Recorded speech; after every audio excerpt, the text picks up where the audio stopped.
اعوذ باللہ من الشیطان اللعین الرجیم بسم اللہ الرحمن الرحیم ان للہ و انا الیہ راجعون۔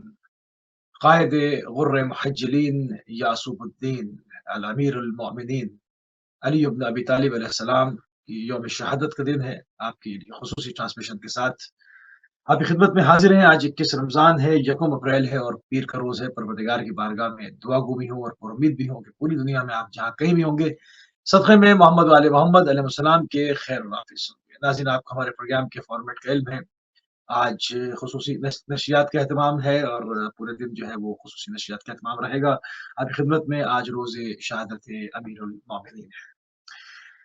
امیر المومنین کی حیات طیبہ کے اوپر، آپ کی مجاہدانہ زندگی کے اوپر، آپ کی علمی زندگی کے اوپر، آپ کی مظلومانہ زندگی کے اوپر ایک طاہرانہ نظر ڈالنے کے لیے ہمارے ساتھ موجود ہیں۔ ہمیشہ کی طرح آپ کی شخصیت کسی تعارف کی محتاج نہیں ہے۔ ہمارے ساتھ موجود ہے علامہ سید قلبی عباس رضوی صاحب دمشق سوریہ سے۔ قبلہ آپ کی خدمت میں سلام عرض کرتے ہیں، آپ کی خدمت میں امیر المومنین کا پرساد پیش کرتے ہیں۔ ناظرین، سب سے پہلے آپ حضرات کی خدمت میں مولا کائنات، ولی کائنات، امیر کائنات، حبیب کائنات اور ولی کائنات علی کائنات حضرت علی بن ابی طالب کی شہادت کے موقع پر تعزیت پیش کرتا ہوں اور عظم اللہ لکم الاجر جمیعا۔ پروردگار آپ سب کو سلامت رکھے اور مولا کائنات علی بن ابی طالب کی ولایت پر قائم اور دائم رکھے۔ علی بن ابی طالب کی زندگی کا خلاصہ آپ کی خدمت میں عرض کروں کہ مولا کائنات جو نور کائنات جس کو کہہ لیں، معجزہ کائنات اور ولی کائنات، معجزہ رسول صلی اللہ علیہ وآلہ وسلم، جس کی زندگی کا آغاز، ظاہری زندگی کا آغاز کعبے سے ہوا اور مسجد کوفہ سے جس کی زندگی کے آخری لمحات مسجد کوفہ میں گزرے۔ مولا کائنات علی بن ابی طالب علیہ السلام کا جو لقب ہے عند العلماء اور عند المحققین، امیر المؤمنین علی بن ابی طالب علیہ السلام، اور کنیت ابو الحسن ہے جو کہ بہت مشہور ہے۔ یہ مشہور کنیت کی گفتگو کر رہا ہوں میں۔ اور ولادت مولا کائنات کی 13 رجب ہے، شہادت 21 رمضان سن 40 ہجری ہے۔ اور مولا کائنات علی بن ابی طالب جوف کعبہ میں آتے ہیں، اور اس سے پہلے تاریخ بشریت میں کسی بھی فرد کی ولادت خانہ کعبہ میں نہیں ہوئی۔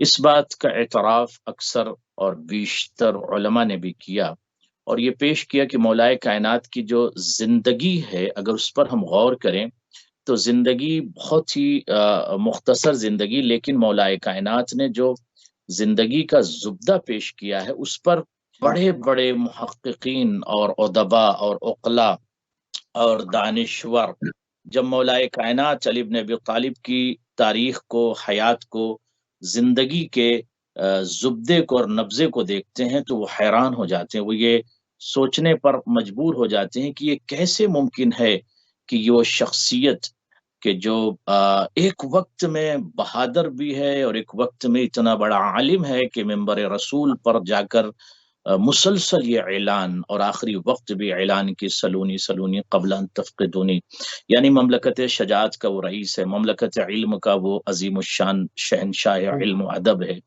اس کے علاوہ عدل و انصاف کی کائنات کا وہ شہزادہ ہے۔ اور پھر کرم کی دنیا میں دیکھیں تو لا یوجد احد مثل علی بن ابی طالب، علی بن ابی طالب جیسی کوئی شخصیت کرم کی دنیا میں، عدل کی دنیا میں، انصاف کی دنیا میں، علم کی دنیا میں، شجاعت کی دنیا میں، فصاحت کی دنیا میں، بلاغت کی دنیا میں، جرأت و دلیری و بہادری اور بصالت و حماس و ہیبت کی دنیا میں سب سے عظیم شہسوار کو اور رئیس بصالت کو، شجاع کو علی کہتے ہیں۔ یعنی یہ آسان نہیں ہوتا کہ ایک وقت میں ایک فرد کے اندر پوری دنیا کے کمالات کی بات میں نہیں کر رہا ہوں، بلکہ پوری کائنات کے کمالات جس کے وجود میں جمع تھے۔ یعنی کسی لفظ کو اگر آپ یہ کہیں موسی صاحب کہ یہ کمال ہے، تو کمال کمال اسی وقت ہوگا جب اس کمال کا انتساب علی سے ہو۔ اب دوسرے لفظوں میں اور ذرا واضح کر دوں، اگر آپ یہ کہتے ہیں کہ یہ شے فضیلت ہے، یعنی فضیلت کہتے ہیں کہ یہ شے فضیلت ہے، فضیلت کو فضیلت ہونے کا سرٹیفکیٹ اسی وقت ملے گا جب وہ فضیلت علی سے اس کا انتساب ہو، یعنی فضیلت نہیں ہے اگر وہ علی میں نہ پائی جائے۔ تو اگر فضیلت کو فضیلت ہونا ہے تو اس کا تواجد علی میں ضروری ہے، یعنی دنیا کے تمام فضائل جنہیں دنیا یہ کہتی کہ فضائل ہیں، تو اگر وہ علی بن ابی طالب میں پائے جاتے ہیں تو فضائل ہیں، اور اگر نہیں پائے جاتے تو وہ فضائل نہیں ہے۔ یعنی اس کا مطلب یہ ہے کہ فضائل پر فضائل ہونے کی مہر لگتی ہے علی بن ابی طالب علیہ الصلوۃ والسلام کی وجہ سے۔ ہیبت کو آپ ہیبت نہیں کہہ سکتے جب تک اس پر علی کی مہر نہ لگی ہو، شجاعت کو شجاعت نہیں کہہ سکتے جب تک اس پر علی کی مہر نہ لگی ہو، عدل کو عدل نہیں کہہ سکتے جب تک اس پر علی بن ابی طالب کی مہر نہ لگی ہو۔ What does it mean? یعنی عدل کہتے کسے، مفہوم عدل کیا ہے، اس مفہوم عدل کے زبدے کو اور ایبریویشن کو اور پریکٹیکل اگر کسی شخصیت نے پیش کیا اس کو علی کہتے ہیں۔ شجاعت کیا چیز ہے، یعنی دلیری کیا چیز ہے، بہادری کیا چیز ہے، جرات کیا چیز ہے، ہیبت کیا چیز ہے، اس عظیم کمال کو اگر کسی شخصیت نے تاریخ عالم و ادب میں اگر پیش کیا ہے تو شخصیت کو، ذات کو علی کہتے ہیں۔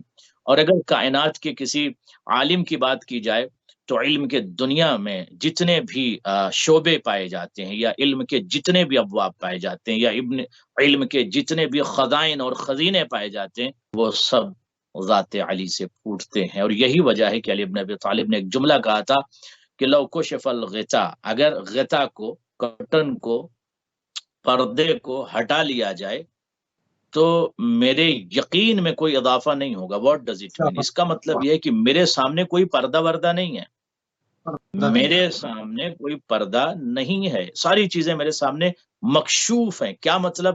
یعنی جو زمین پر بیٹھ کر آسمان کے پردوں کو چیر کر جس کی نگاہ عرش اعلیٰ تک پہنچ جائے اور تمام علم سے وہ آگہی اور آشنا ہو اور آگہی رکھتا ہو، وہ ذات، اس شخصیت، اس فرد، اس امام کو علی کہتے ہیں۔ ظاہر ہے کہ لفظ اور کلام اور بیان اس میں اتنی وسعت نہیں ہوتی کہ علی بن ابی طالب کی زندگی کا زبدہ یا نبذہ یا ایبریویشن بیان کیا جائے۔ بہرحال تو مولا کی ذات پر تفصیلی گفتگو ہونا ضروری ہے انشاءاللہ۔ جی اچھا، یہ سارا کلام یہ صرف تشیع کے مصادری میں نہیں بلکہ یہ تمام مکاتب اور مشرب جتنے ہیں مسلمانوں کے سب کے پاس ہے، اور امیر المومنین کسی سے ڈھکی چھپی شخصیت نہیں ہے۔ امیر المومنین جو کشادہ دل لوگ ہوتے ہیں وہ اپنے یہاں کی تاریخ نکال کے، اپنے یہاں کی کتابیں نکال کے پڑھتے ہیں۔ چھپائی جانا ایک الگ چیز ہے اور مکتب موجود نہ ہونا ایک الگ چیز ہے، موجود سب جگہ ہے۔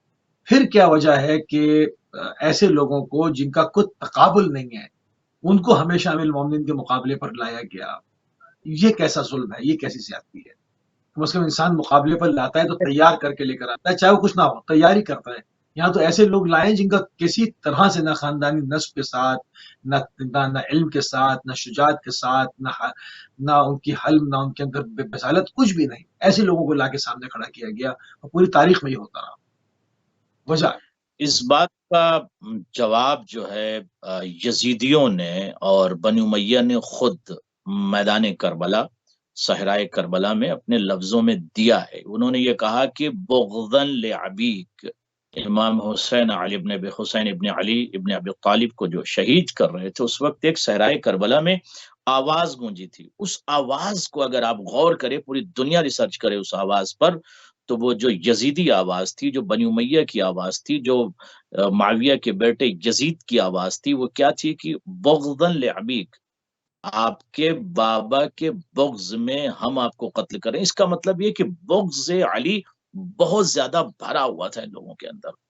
اور آج میں یہ دیکھتا ہوں کہ یہی وجہ ہے کہ آپ دیکھیں بڑے بڑے آج افراد جو تواریخ پڑھتے ہیں، ہسٹری پڑھتے ہیں، روات کو پڑھتے ہیں، کتاب کو، مؤلفین اور مؤلفون اور مورخون کو پڑھتے ہیں، وہ بھی اس بات کا اعتراف کرتے ہیں۔ ابھی ایک کلپ میں دیکھ رہا تھا، اس میں انجینئر علی مرزا جو ہے، انہوں نے یہ بات کا اعتراف کیا، اس بات کا کہ بھائی گھر والوں سے مقابلہ باہر والوں کا نہ کریں۔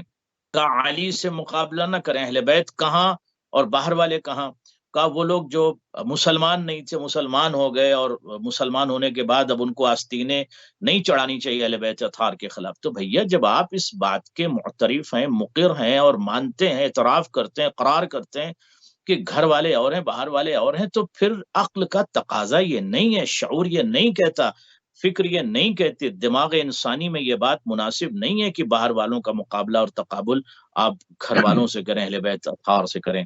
تو جب کوئی مقابلہ نہیں ہے، کہاں وہ نور کی ہستیاں، یہ ہے اہل نور، اور ان کا سارا گھرانہ نور کا ہے، بچہ بچہ نور اس گھر کا ہے، تو مقابلہ کرنا ہی نہیں چاہیے۔ مگر اس کی ایک بنیادی وجہ جو مجھے سمجھ میں آتی ہے، تواریخ کا زبدہ اور اس کا خلاصہ جو نظر آتا ہے کہ اگر آپ تاریخ دمشق کو پڑھیں، تاریخ شام کو پڑھیں، بنی امیہ کی ہسٹری کو پڑھیں، بنی عباس کی تاریخ کو پڑھیں، بنی امیہ نے سب سے زیادہ جو مسلمانوں کے اندر، اسلام کے اندر اور پوری دنیا میں جو پرابلم کریٹ کی ہے، اس میں سب سے بڑا ہاتھ، سب سے بڑا جرم جو ہے وہ بنی امیہ کا ہے۔ بنی امیہ ہی کی سازش کی وجہ اور معاملے کی وجہ سے آج دول مسلم یا دول مسلمہ، آج جتنے بھی مملکتیں ہیں یا مسلمان جو وہ پریشان ہیں۔ انہوں نے کیا کیا کہ حکومتی اسلام کو یا حکومتی قانون کو انہوں نے اسلام کا روپ دے دیا، اور جب اسلام کا روپ دے دیا تو اسے وہ اسلام سمجھنے لگے۔ اسلام سمجھنے لگے تو آج اس کی جو تنفیذ کرتے ہیں مختلف جگہ پر، مناطق میں، بعنوان اسلام، حالانکہ وہ کسی حاکم کا حکم تھا، اسے اسلام کا نام دے رہے ہیں۔ اس کی وجہ سے سب سے بڑی پرابلم ہے، انہوں نے کیا کیا کہ حکومت کو اسلام کا نام دے دیا۔ آج میں یہ سمجھتا ہوں کہ جو بنی امیہ کی حکومت رہی شام کے اندر، اور بنی امیہ نے سب سے زیادہ جو کام کیا ان کے حکمہ نے، ان کے رائٹر نے، ان کے رپورٹر نے، ان کے روات نے، ان کے مورخون نے پوری طاقت لگا دی تھی علی بن ابی طالب کی مخالفت کے لیے، کتابیں علی بن ابی طالب کی مخالفت میں، حدیثیں گھڑی جا رہی تھی علی بن ابی طالب کی دشمنی میں، بچوں کو جو ہے نا کھلونا دیا جاتا تھا، ان سے چھین لیا جاتا تھا اور کہا جاتا تھا علی بن ابی طالب نے چھین لیا، جو ہے تربیت کر رہے تھے۔ باقاعدہ علی بن ابی طالب کے لیے دشمنی کا بیج جو ہے وہ شامات میں باقاعدہ بنی امیہ نے رکھا۔ تو اب اس کی وجہ سے ہمارے بھولے بھالے مسلمان جو ہے وہ واقعاً کبھی کبھی یہ ان کو مغالطہ ہوتا ہے، یا جب وہ کتب کو، تواریخ کو اور فضائل کو اور مناقب کو نہیں پڑھتے تو وہ ظاہر ہے کہ خاکی کا مقابلہ نوری سے کرنے لگتے ہیں۔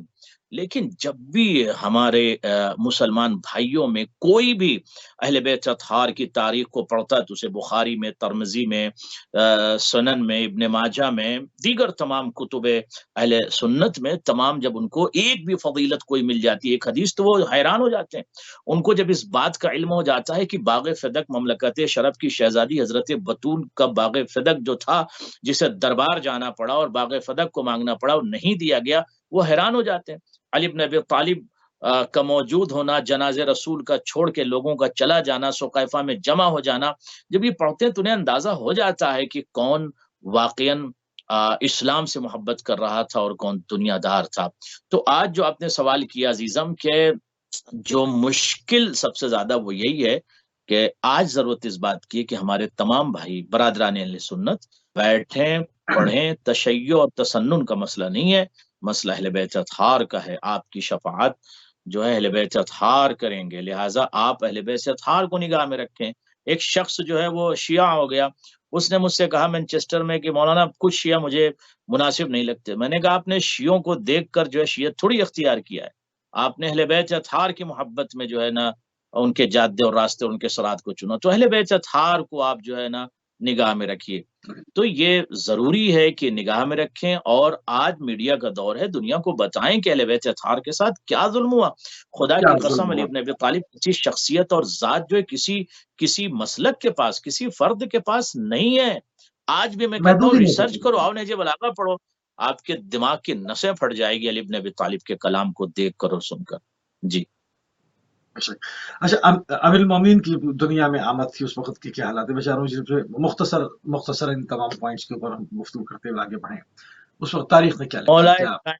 مولا کائنات علی بن ابی طالب جب جوف کعبہ میں تشریف لائے تو ظاہر ہے کہ اس وقت کے حالات یہ تھے کہ نبیوں کا سلطان، پیغمبروں کا پیغمبر، زبدہ جمال کائنات اور ولی کائنات کا شہزادہ، پیغمبروں کا پیغمبر، مرسل اعظم، اس وقت موجود تھے، اور علی بن ابی طالب کا دنیا میں آنا اور سب سے پہلی نظر نبی کی طرف کرنا اور نبی کی زیارت کرنا، پھر آغوش پیغمبر میں کتب سماویہ کی تلاوت کرنا، اور پھر اس کے بعد آپ دیکھیں کہ حالات اس وقت یہ تھے کہ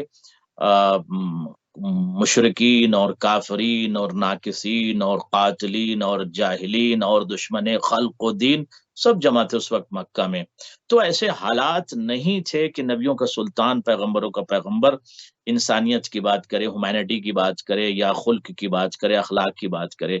تو نبی اکرم صلی اللہ علیہ وآلہ وسلم نے اس نور کا انتظار کیا، اس امام کا انتظار کیا، اس رہبر کا انتظار کیا، اس ولی کائنات کا انتظار کیا، اس ولی دو جہاں کا انتظار کیا، اور اس لسان اللہ کا انتظار کیا، اس قلب اللہ کا انتظار کیا کہ جسے بیت الہی میں، بیت خدا میں آنا تھا. اور جب وہ آ گیا، وہ ناصر و نصیر و مددگار.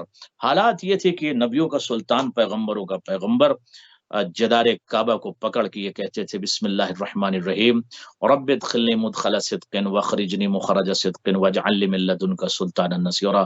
پروردگار مجھے اپنے پاس سے ایک سلطان دے دے. نبی یہ نہیں کہتے تھے سلطان خلق کر دے. سلطان خلق کر دینے کا مقصد کہ سلطان ابھی نہیں ہے، خلق کر دے، مگر سلطان اپنے پاس سے، لدن کا، اپنے پاس سے ایک سلطان دے دے، ایک مددگار دے دے، ایک نصیر دے دے، ایک سلطان دے دے. تو اس کا مطلب سلطان وہاں تھے اور پروردگار نے جوف کعبہ میں سلطان کو بھیجا. تو نبی کی دعا قبول ہوئی اور سلطان کی آمد ہوئی، نصیر و مددگار و معاون کی آمد ہوئی.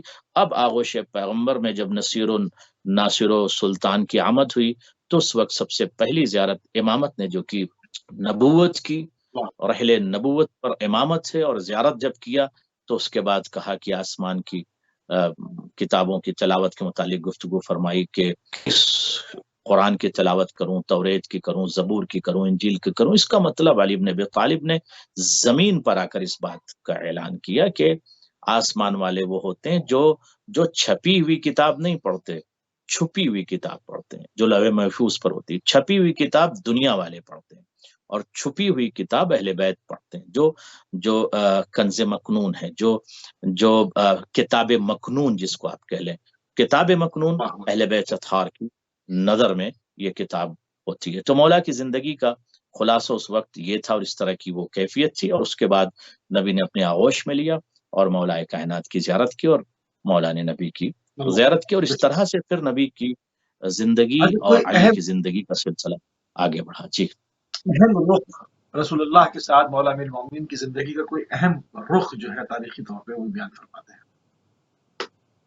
مولا کائنات علی بن ابی طالب کی زندگی جو ہے وہ بچپن سے مولا کائنات نبی اکرم صلی اللہ علیہ وآلہ وسلم کے ساتھ تھے.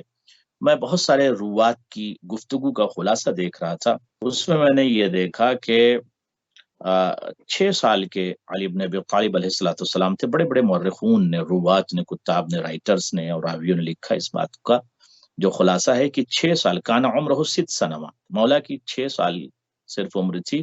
اس وقت سے نشا فی دار الوحی ولم یفارق النبی، یہ روایت موجود ہے. کیا؟ فنشا فی دار الوحی، مولا کائنات کی جو نشو نما ہوئی وہ بیت وحی میں ہوئی. ولم یفارق النبی، اور نبی سے کبھی جدا نہیں ہوئے، نہ نبی علی سے جدا ہوئے، نہ علی نبی سے جدا ہوئے. فی حال حیاتی الی وفاتی، جب تک زندہ رہے اور آخری وقت تک، آخری سانس تک نبی کے ساتھ رہے. تو یہ سلسلہ زندگی کا تھا، اور اس زندگی میں خود مولا کائنات نے ارشاد فرمایا کہ میری زندگی کا زبدہ اور نبضہ اور خلاصہ یہ ہے کہ میں نے اپنے زندگی کے سارے لمحات تقریباً نبی کے ساتھ گزارے ہیں. اور یہی وجہ ہے کہ دونوں شخصیتیں، ایک طرف نبوت اور ایک طرف امامت، دونوں کا علمی امتزاج تھا، فکری امتزاج تھا. غور کیجئے گا علی موسی صاحب، نبوت کا اور امامت کا علمی امتزاج، فکری امتزاج، نوری امتزاج، ذہنی امتزاج، عملی امتزاج اور عدلی امتزاج، اور تمام اعمال میں بھی امتزاج تھا. یعنی ذہن نبوت، ذہن امامت، دونوں میں امتزاج تھا، کوئی تصادم، کوئی ٹکراؤ نہیں تھا. علم نبوت اور علم امامت میں امتزاج تھا، کوئی تقابل اور کوئی ٹکراؤ نہیں تھا کہ علی کچھ کہہ دیں نبی کچھ کہہ دیں، یا نعوذ باللہ کوئی ایسا راوی مجھے دکھا دیں کہ یہ کبھی بات ہوئی ہو کہ علی نے کچھ کہا اور بعد میں نبی نے کہہ دیا یا علی آپ نے یہ کیوں فرما دیا۔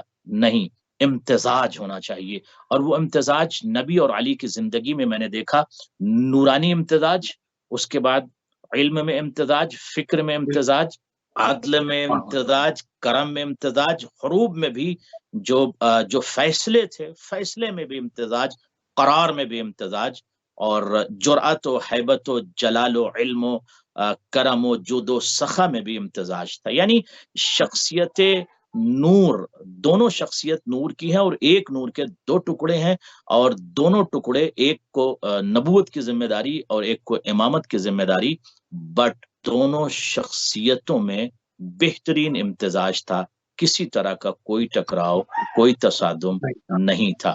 تو یہی وجہ ہے کہ علی اور نبی دونوں جو ہے وہ پرچم توحید کو، پرچم انسانیت کو، ہیومینٹی کے پرچم کو بلند کر رہے تھے، اور فکری طور پر آپ یہ کہہ سکتے ہیں دلیل کے ساتھ کہ فکری طور پر ہوتا ہے کہ بڑے بڑے سگے بھائیوں میں بھی کبھی کبھی فکری اختلاف ہو جاتا ہے، ایک بھائی کا نظریہ کچھ ہوتا ہے، دوسرے بھائی کا نظریہ کچھ ہوتا ہے۔ آج جو ہے نا مثلاً 3-4 مسلک پائے جاتے ہیں، حنبلی، شافعی، مالکی اور فلاں فلاں، فرض کریں تو اگر آپ سب کی تاریخ پڑھیں، سب کی روایت پڑھیں، سب کے بیان کو پڑھیں، کلام کو پڑھیں، الفاظ کو پڑھیں، تو فکری اختلاف ہوگا۔ وہ کہتے ہیں ایسے پڑھو، کہتے ہیں ایسے پڑھو، وہ کہتے ہیں اس طرح سے کرو، وہ کہتے ہیں اس طرح سے کرو۔ تو دو سگے بھائیوں میں بھی فکری اختلاف ہو جاتا ہے، مگر ان دو شخصیتوں میں کبھی بھی کوئی فکری اختلاف، عملی اختلاف، علمی اختلاف نہیں تھا۔ اس کی وجہ یہ ہے کہ دونوں کا مقصد ایک ہے، دونوں کا ہدف ایک ہے، دونوں کا پرپز ایک ہے، دونوں وہیں سے آئے ہیں، اور دونوں کو پرچم توحید بلند کرنا، ایک نبوت کے علم کو لے کر آگے بڑھا اور ایک امامت کے علم کو لے کر اس میں جو بہت امپورٹنٹ بات ہے نا کہ دونوں وہاں سے آئے ہیں، اس بات کو اگر سمجھ لیا جائے تو اس مسئلے کو جو ہے وہ سمجھنے میں کافی آسانی ہو جائے گی، کہ جو لوگ نور کے اوپر عقیدہ نہیں رکھتے اور نور کے دو ٹکڑے تھے، خدا نے اس کو جو ہے وہ الگ الگ جو ہے وہ کر دیا، اس کو لوگ جو نہیں سمجھ پاتے وہ کم از کم دقیق مطالعہ کریں۔ خدا نے اتنی عقل انسان کو دی ہوتی ہے کہ وہ کچھ نہ کچھ چیزوں کو حاصل کر لیتا ہے۔ اتنا ایسی شخصیت، اتنی مشابہ شخصیت کہ صرف نبی نہیں ہے مگر نبی کی ہو کاپی ہے، اس سے زیادہ مماثلت ہو سکتی ہی نہیں، کہ مطلب بالکل یعنی کہ فیصلوں میں وہ عقلی اعتبار سے، طہارت کے اعتبار سے، جنگی پیغمبر پر علی لیٹے تھے مگر دشمن تو نبی سمجھ رہے تھے نا، علی لیٹے تھے دشمن نبی سمجھ رہے تھے۔ جانشین ہو تو ایسا کہ لگے نبی سو رہے ہیں، ہو علی مگر لگے نبی، یہ کیفیت تو ہو کسی کے اندر، ہو علی لیکن لگے نبی جیسے لگے۔ تو شکلن، صورتن، سیرتن، مزاجن، امتزاجن، فکرن، علمن، جرعتن، شجاعتن، بصالتن، اگر کسی کا امتزاج نبی سے پایا جاتا ہے تو اس عظیم شخصیت کو علی کہتے ہیں۔ اور یہی وجہ ہے کہ اگر آپ دیکھیں تو یہ نبی کی باقاعدہ ایک حدیث پوری دنیا میں گونج رہی، اور پوری دنیا کے جتنے بھی ریسرچر ہیں میں ان سے یہ کہتا ہوں کہ آپ اس حدیث کی تردید نہیں کر سکتے۔ میں کتنے حوالے آپ کو دے دوں گا جس میں باقاعدہ سلطان انبیاء اور سردار انبیاء اور پیغمبروں کے پیغمبر نے یہ کہا کہ انا وعلی من نور واحد، من نور واحد، ہم اور علی ایک نور سے ہیں، ایک نور، من نور واحد، واحد نور سے ہیں۔ نور لفظ واحد کا استعمال کیا ہے، یعنی نور ایک تھا، اس کے دو ٹکڑے، ایک امامت ذمہ داری اور ایک کو نبوت کی ذمہ داری۔ تو جب نور ایک، فکر ایک، امتزاج ایک آئے وہاں سے ہیں، تو اس میں دوسرے لوگوں کو لا کر داخل کر کے یہ کیوں حالات کو پیچیدہ کرنے کی کوشش کی جاتی ہے، یا دوسروں کو۔ اب اس میں لوگ یہ کہتے ہیں کہ بھائی آپ فلاں پر کمنٹس کرتے ہیں یا فلاں کو، ہم فلاں کسی پر کمنٹس نہیں کرتے نا، ہم کرنا چاہتے ہیں، ہم کسی کو کچھ نہیں کہنا چاہتے، بٹ ہم یہ ضرور کہنا چاہتے ہیں کہ اہل بیت کے مقابلے میں آپ جوہلا کو نہ لائیے، اہل بیت کے مقابلے میں آپ خاکی کو نہ لائیے، اہل بیت کے مقابلے میں آپ جو پہلے مسلمان نہیں تھے ان کو نہ لائیے، آپ اہل بیت کے مقابلے میں بالکل یہ جرم ہے، گناہ ہے، عظیم ہے کے نور کے مقابلے میں آپ جو ہے وہ خاکی افراد کو لے کر آتے ہیں. حالانکہ صحیح. اگر تاریخ پڑھیں تو وہ افراد خود یہ کہتے ہیں، جب مولا نے کہا کہ اعتراف کر دیں. تو غلام زیادہ ہے، کہا لکھوا لو کفن میں رکھ دو. تو یعنی اگر غلام زیادہ ہی لکھ دیں تو میری نجات ہو سکتی ہے. تو جو خود اپنے آپ کو غلام کہہ رہا، آپ اسے آقا کیوں کہہ رہے ہیں؟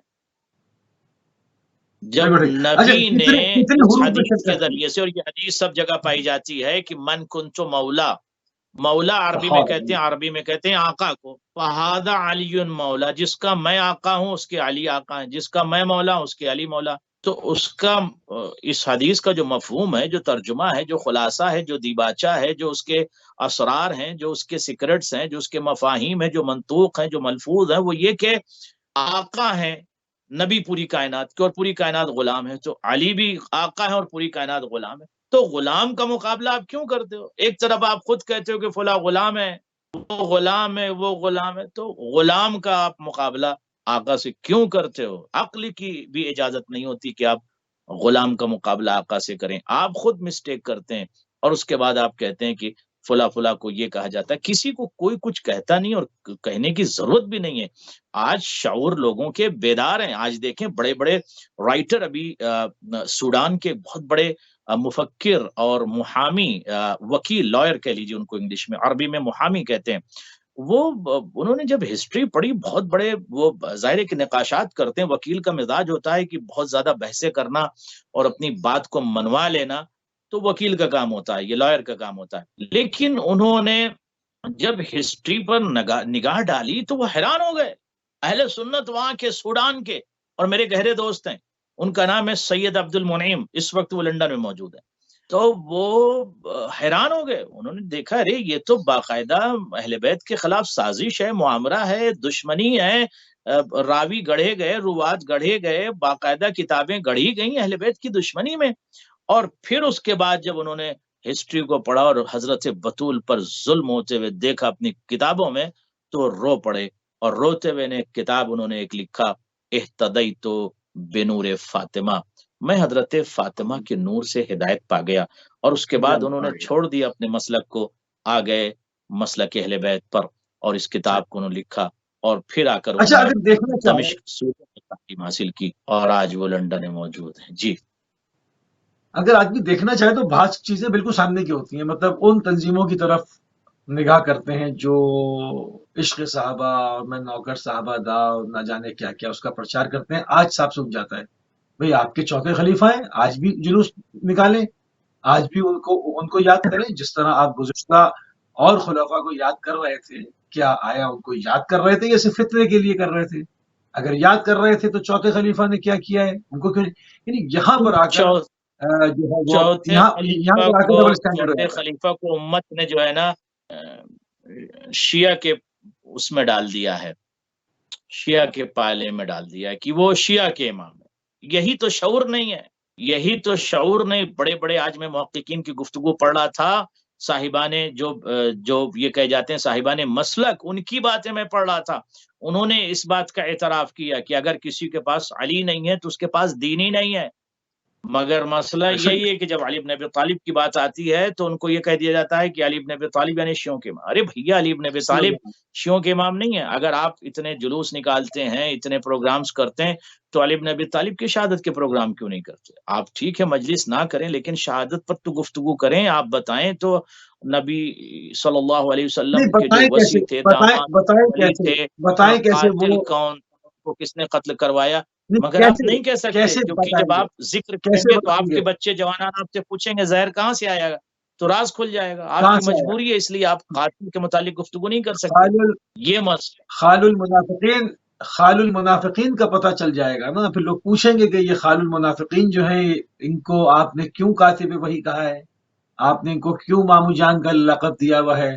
یہ خال المنافقین کھل جائیں گے نا، تو وہ اس لیے اس کو پردہ چھپانے، اس پر جرم چھپانے کے لیے. آج کا جو زمانہ ہے نا، آج کا زمانہ ہے، جوانوں کو کوئی خاموش نہیں کر سکتا. میں ایک بات عرض کر رہا ہوں، وہ ایک الگ زمانہ تھا کہ لوگ دباؤ ڈال کے کہتے تھے شیعہ کی کتاب مت پڑھو، یہ مت پڑھو، یہ مت کرو، شیعوں سے مت ملو، شیعہ تھوک کے دیتے ہیں پانی میں، مطلب تاکہ کوئی آپ سے ہاں عجیب و غریب التقاء اور لقاء کا سلسلہ نہ کرے، تاکہ شیعہ سے دور ہو جائے۔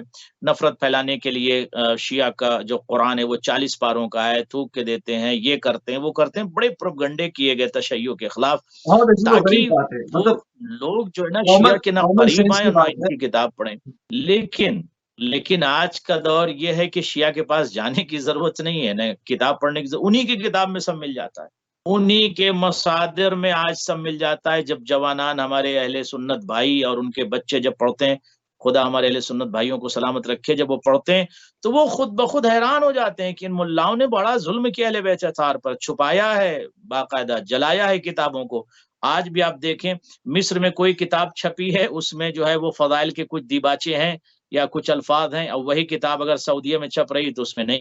بسم اللہ الرحمن الرحیم۔ شارک علی علیہ الصلوۃ والسلام الی جانب النبی صلی اللہ علیہ وآلہ وسلم فی الحروب والغزوات، حروب میں اور غزوات میں مولا کائنات نے شرکت کی ہے، اور اس میں سے اگر آپ دیکھیں تو اچھا ایک نبی کے اس میں کیا فرق ہے؟ ماذا فرق بین غزوات والحروب؟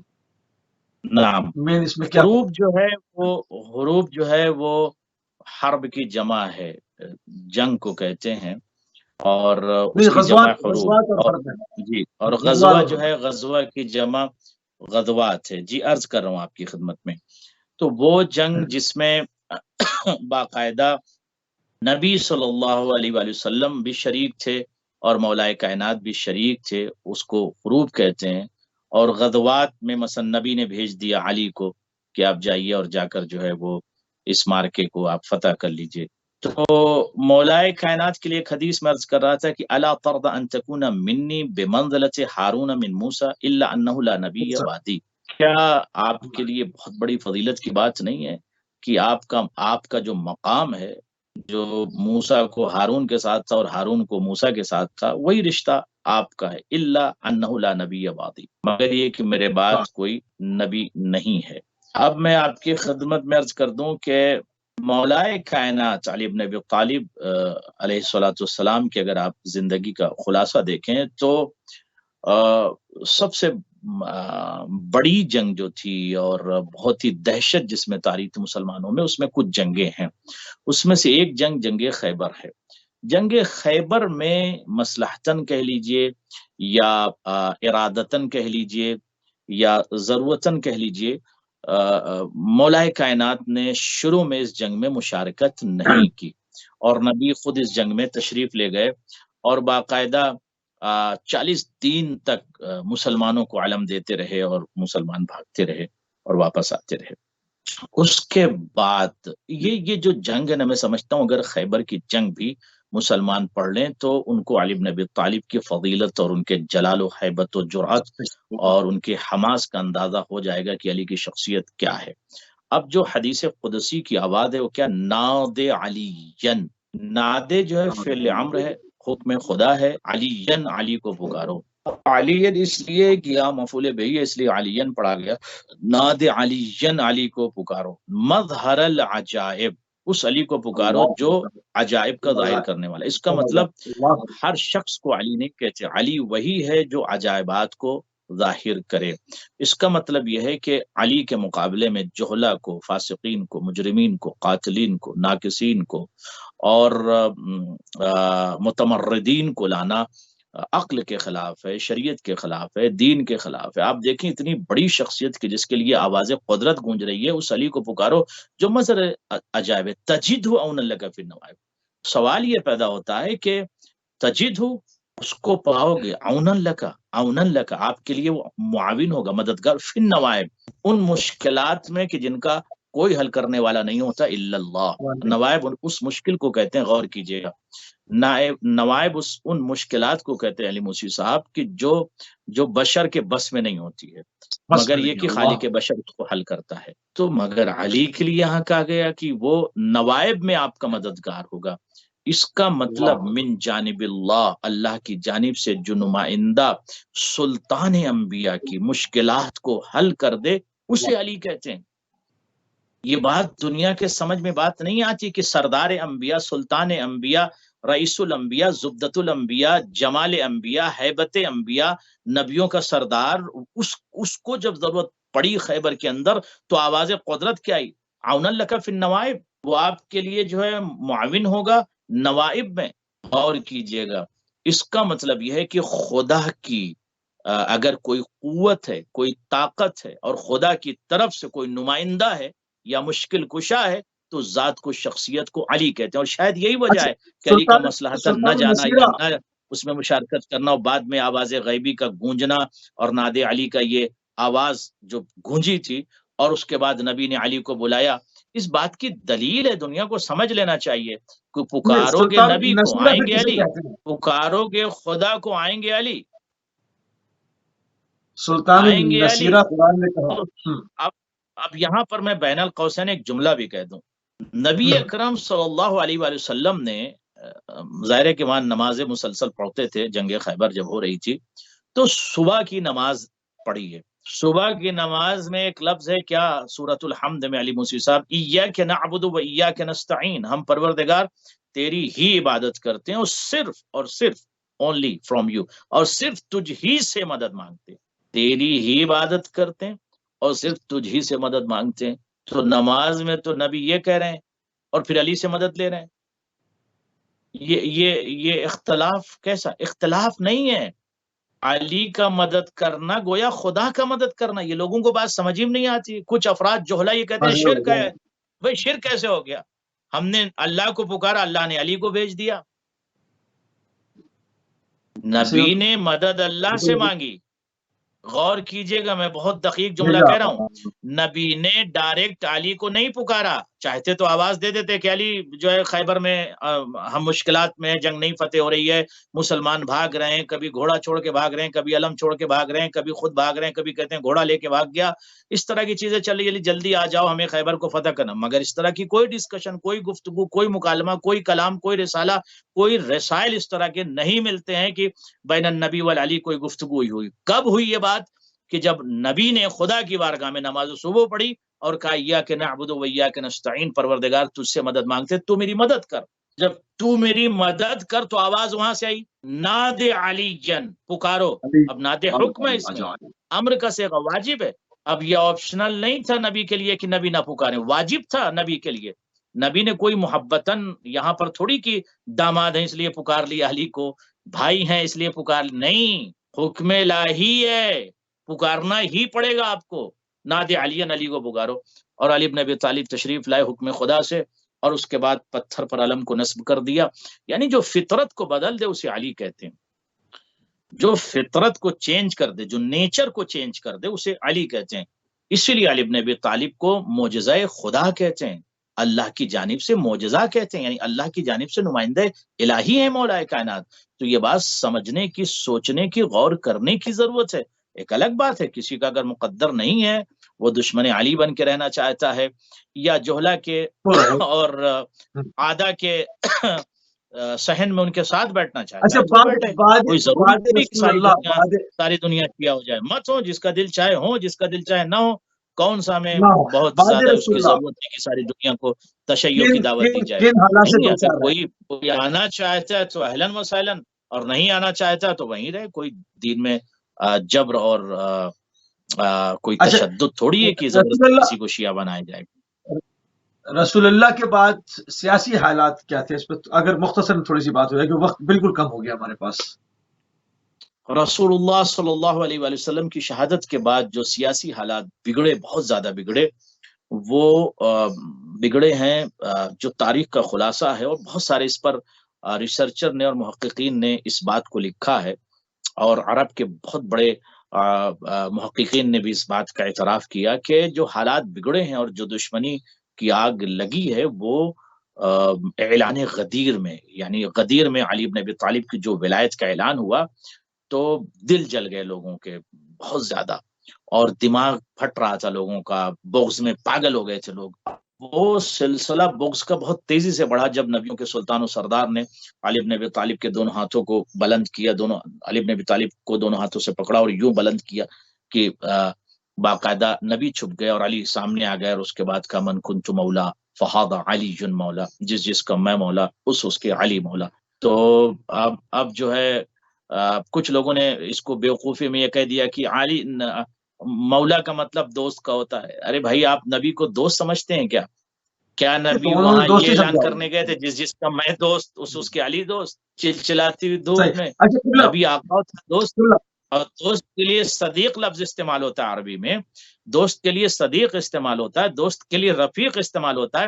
ادب کا شہنشاہ ہے نبی، ہاں، مملکت ادب کا رئیس ہے نبی، اس کی زبان پر وحی الہی کا پہرا ہے۔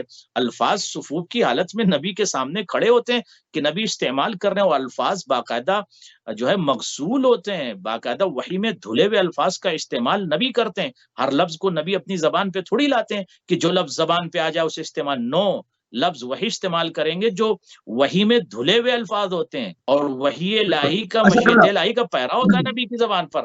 اب نبی یہاں کہہ رہے ہیں نبی کو کیا پتہ نہیں کہ دوست کے معنی صدیق کے معنی رفیق کے معنی یا بہت سارے اور سے الفاظ پائے جاتے ہیں عربی ادب میں، لیکن وہ مولا کہہ رہے ہیں۔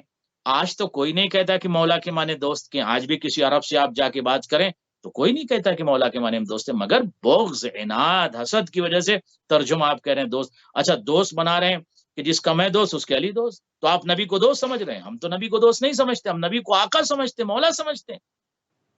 تو بغض و بالکل صحیح۔ عناد کی آگ ٹھیک ہے، جو ان آگے کے بڑھتے ہیں، دلوں میں لگی علی مفتی آگے صاحب، بڑھتے ہیں۔ اور بعد پیغمبر دشمنی صلی اللہ حیدر علیہ کرار وسلم کی کیا روکے کہا نہ تھا؟ رکی، بہت دشمنی زیادہ حیدر کہ آپ کو کرار کی اتنی روکے نہ رکی۔ اتنی آگ لگی ہوئی تھی کہ آج افسوس کی بات یہ ہے کہ سلطان انبیاء کا انتقال، پیغمبروں کے پیغمبر کا انتقال، جلال انبیاء کا انتقال، رئیس انبیاء کا انتقال، اور جنازہ چھوڑ کے بھاگ گئے۔ What does it mean?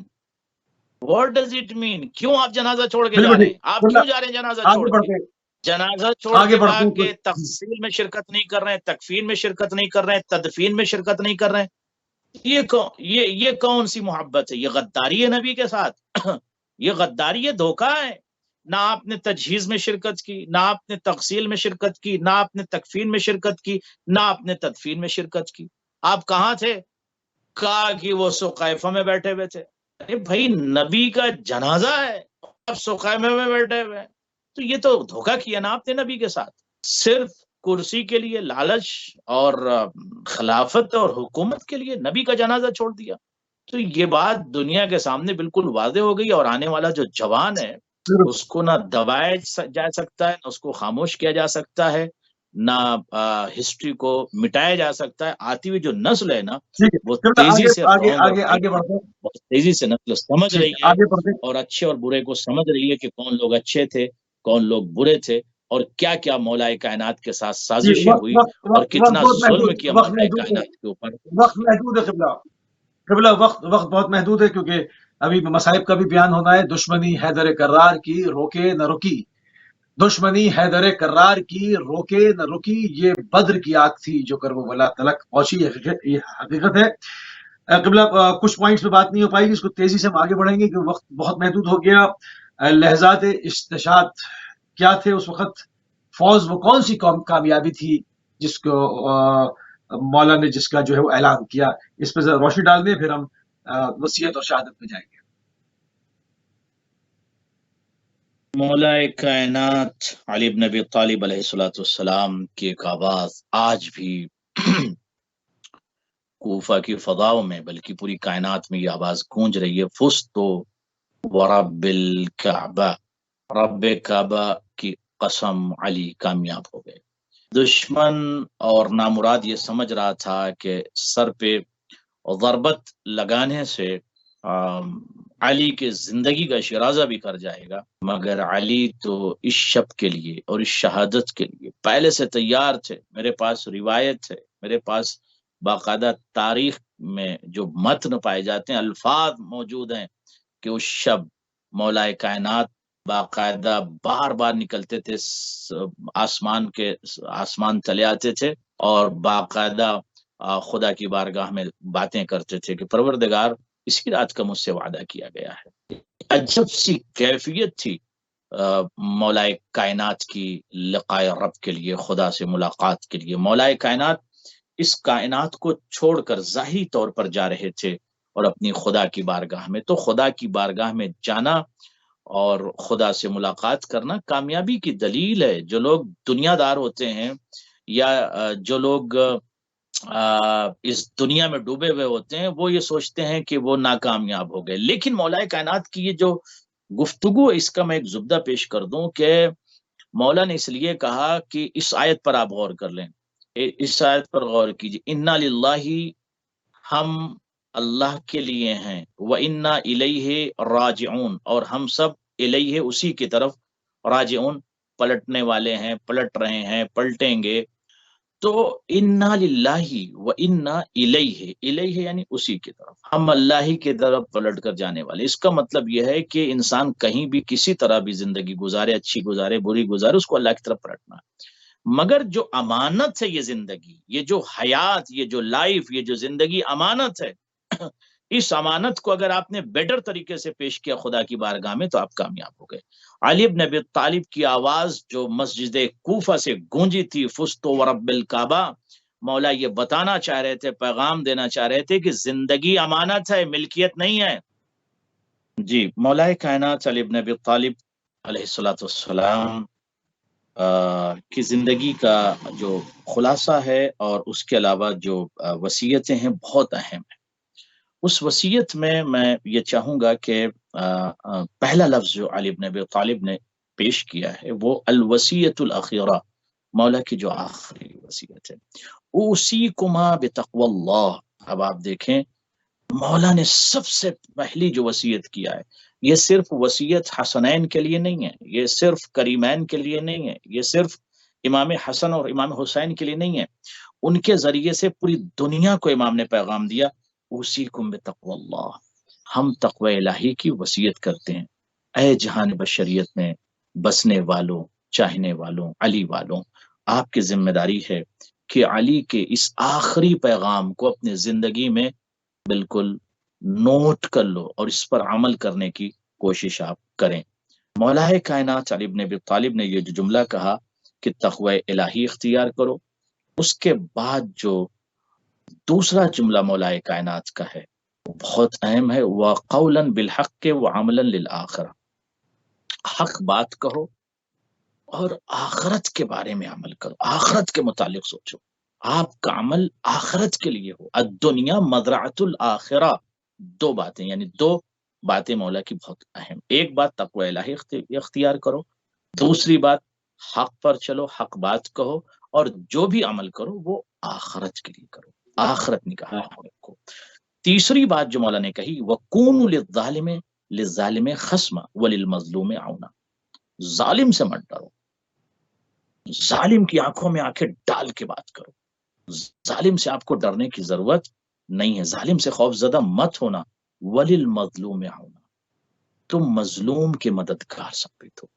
مظلوم کا مذہب نہ پوچھنا، مظلوم کا ریلیجن مت پوچھنا، اس کا دھرم اور دین مت پوچھنا، کوئی بھی مظلوم ہو، اگر مظلوم ہے تو اس کی مدد کرو۔ ایک حیوان پر بھی ظلم ہو رہا ہے تو آپ کے لیے ضروری ہے کہ اس حیوان کی، اس جانور کی مدد کریں، یہ اسلام کا حکم ہے، ناٹ الاؤڈ۔ اگر کسی اینیمل پر کوئی ظلم کر رہا ہے، جی صرف 3 منٹ رہ گئے، وقت بہت قلیل ہے۔ لحظات شہادت تاریخ میں کیا بیان کیا، مختصر ترین، بسم اللہ۔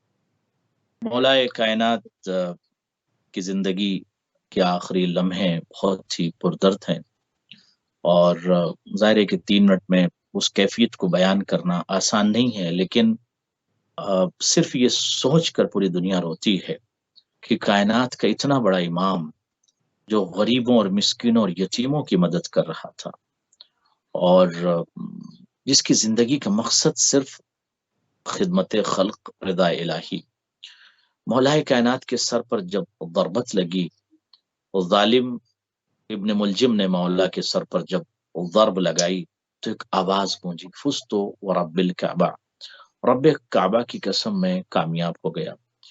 مولا کائنات علی بن ابی طالب علیہ الصلوۃ والسلام کو جب گلیم میں لے کر چلے ہیں چٹائی میں، تو اس وقت ایک عجیب سی کیفیت تھی، جیسے گھر قریب آیا، مولا کائنات نے اپنے چاہنے والوں سے کہا کہ آپ لوگ یہیں ٹھہر جائیں، میرا گھر قریب آ گیا، میں زخمی ہوں،